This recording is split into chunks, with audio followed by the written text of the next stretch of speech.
লাগে না, এটা আরো আমার তাপকে আরো শোষণ করে, না শোষণ রেডিয়েট করে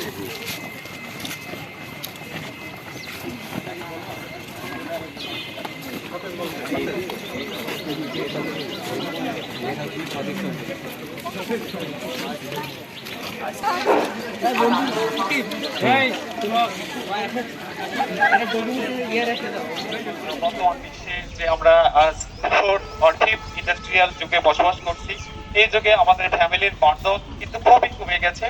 সো আমাদের যারা স্টুডেন্টস আছে এবং যারা মানে আমরা টিচার আছি, সবাই মিলে আজকের যে সোশ্যাল ওয়ার্কের মূল প্রতিবদ্ধ যে বিষয় আছে বা ইন্টারন্যাশনাল সোশ্যাল ওয়ার্কের যে মূল প্রতিবদ্ধ বিষয়কে সামনে রেখে আমরা যেন ইন্টার জেনারেশন যেসব গ্যাপ আছে গ্যাপগুলোকে ফুলফিল করার মাধ্যমে আমাদের যাতে বন্ধনগুলো আরো ঢিলে হয় এবং ভবিষ্যতে যারা আমরা একটা সুন্দর পৃথিবী আমাদের যারা আগত শিশু আছে বা নেও প্রজন্মকে যেন আমরা দিতে পারি।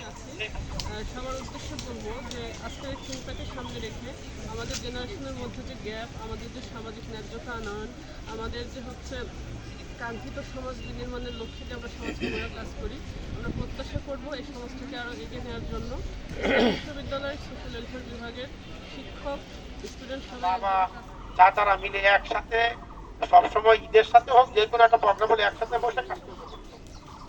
এই যে রিলেশনটা আসলে দরকার। এই রিলেশন যদি আস্তে আস্তে দিনের দিন যেভাবে নিচের দিকে যাচ্ছে, ডিটেলড হচ্ছে, সেই রিলেশন যদি ডিটেলড হতেই থাকে, সমাজটা কিন্তু আস্তে আস্তে বিবর্তনের দিকে নিচের দিকে যাবে, উপর দিকে যাবে। এই প্রতিপাদ্যকে সামনে রেখে আমি আশা করি আপনারা যেটা ইনিশিয়েটিভ নিয়েছেন, আগামী দিনে যেন আমরা সমাজে তার বাস্তবায়ন করতে পারি এবং বাস্তবায়ন করে সমাজটাকে যেন সামনের দিকে এগিয়ে নিয়ে যেতে পারি। সমাজে এই যে রাহাজানি, খুন, খারাপি, দর্শন এগুলা বেড়ে যাচ্ছে কেন? আসলে বন্ডিংটা দিনের দিন নিচের দিকে চলে যাচ্ছে। এই আপনাদের দায়বদ্ধতা আছে সমাজে, আমি আশা করি দায়বদ্ধতা থেকে আপনারা বিশ্ববিদ্যালয় একটা ক্ষুদ্র অংশ বিশ্ববিদ্যালয় থেকে রাষ্ট্রে চলে যাবে। এইভাবে যদি বন্ধনটা আমরা অটুট রাখি, আগামী দিনে আমাদের এই খারাপ কাজগুলো আস্তে আস্তে কমে যাবে।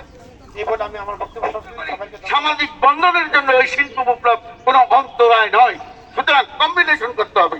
অর্থাৎ সামাজিক বিপ্লবের সাথে আপনি এই সামাজিক বন্ধনটা কিভাবে তৈরি করবেন, এটা আপনাকে করতে হবে। এই কাজগুলো করলেই আমরা শান্তি এবং সুন্দর সমাজের সামাজিক বন্ধনের অগ্রগতি হবে, অবনতি হবে না।